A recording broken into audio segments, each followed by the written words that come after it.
Hey, it's V Lee here, and you are watching the Real Estate Baller Show. We are a growing channel, and we've been growing organically, and we could really use your help. So can you hit that subscribe button and share this episode with a friend? It helps us more than you know and allows us to help more people to reach financial freedom through real estate. Thanks and enjoy this episode.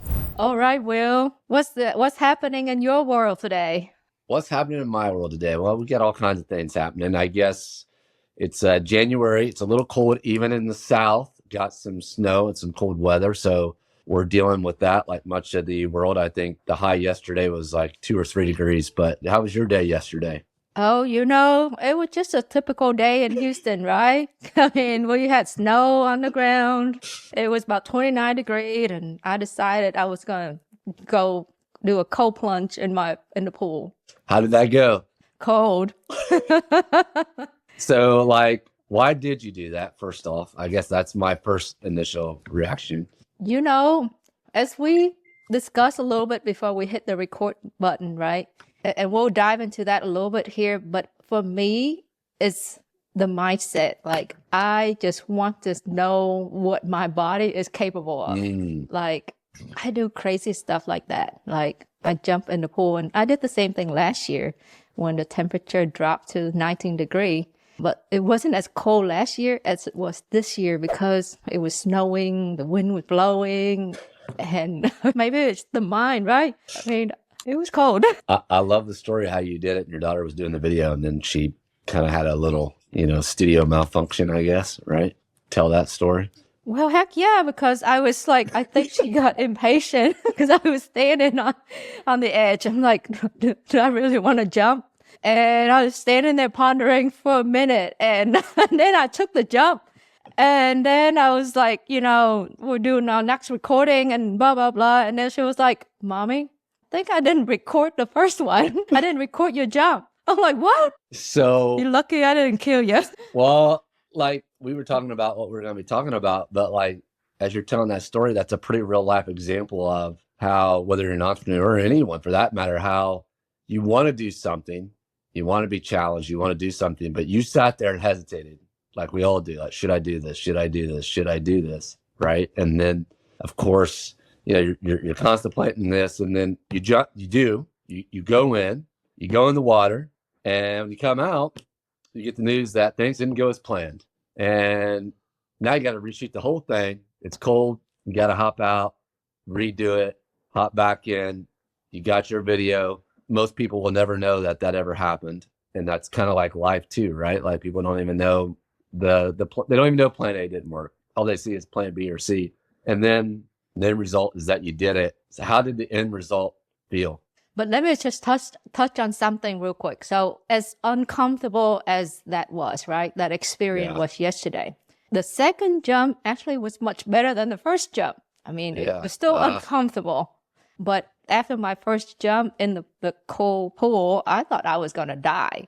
I was like coming up for air. I thought I was going to die, man, because I'm not a good swimmer, right? So I didn't even jump on the deep end. I was jumping on the shallower end of the pool. So So to your point, it wasn't like a spur of a moment. I decided to jump. I knew it was going to be cold. I wanted to do this, but when I got to the edge, I hesitated. And then I jumped. So just like what you said, we can plan for our business. We do this, but when the moment comes to take action, we still feel a little bit uncomfortable. Yeah. Right. Yeah. But if we do that and then we take the same action again, it's going to get better. Yeah. And then the end result was, how did you feel afterwards? Because it had to be obviously cold, but it was cold. But if you say, hey, would you do it again? If like someone's like, hey, let's do it again, I'll do it again, Yeah. Because I think at that point I already passed being cold. Well, I think it was funny because as we're talking about this, we're talking about some of the things you're wanting to go over. Like it does, we didn't rehearse this part, but it falls right into what we're kind of talking about. And that's pretty cool. Yeah. And so today we just didn't really have a clear agenda, but between you and I, you have built many successful businesses. They haven't all worked, right? Hey, but that's part of learning, right? Yeah. I'm glad you admitted it here, because some Yeah. people just don't talk about the failures. Yeah. But it's your willingness to try, and then, okay, well, I didn't succeed, so let's do something else. So what do you feel like the key ingredients, or what's the backbone of the reason that you are successful in the business that you've done? I mean, you had more success than failure, Yeah. you know. I mean, I'm going to take it back to building the real estate company. I think I picked a model because the real estate, the hard part is, man, there's a lot of ways to make money in real estate. You can be a realtor, you can be a flipper, you can be a wholesaler, you can be a REIT, you can be a buy and hold person, you can do apartments, the list goes on, private money. I think I picked one very early that primarily wanted to wholesale. And I think just being consistent with that and never like, okay, now I'm gonna go flip. A lot of people start off wholesale, at least back in our day. It's kind of reversed now, but back when you and I got started, wholesaling was kind of, bottom of the barrel type of deal. And you did wholesaling because the theory was you were broke. So you did wholesaling until you could afford to rehab. And the successful people in real estate were rehabbing, right? Well, I never really bought into that. And I never really enjoyed rehabbing, even though we've rehabbed hundreds of houses at this point. It's never been something that's been just, I did it because we had to for rentals primarily. But so consistency, I think just being consistent, sticking to a plan, having good, consistent growth, hiring good people. But I think you got to come to the standpoint too, like, and you've learned this, and I have, so we were successful there. And then I had a lending business that basically, brokering lending. I just didn't like it. It didn't work. Lost six figures on it, easy. I haven't tallied the whole thing up. I just got to a certain point, and I was like, okay, that's good enough.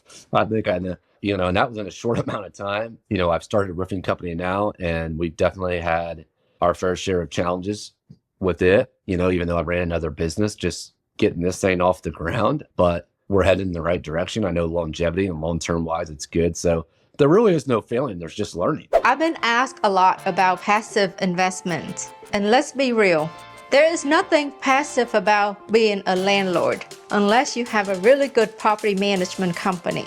So if you own an Airbnb or a short-term rental and you want to get back your time, please give our team at Buzz Vacation Rental a call at 281-549-8432 or go to our website at pm.buzzvacationrentals.com.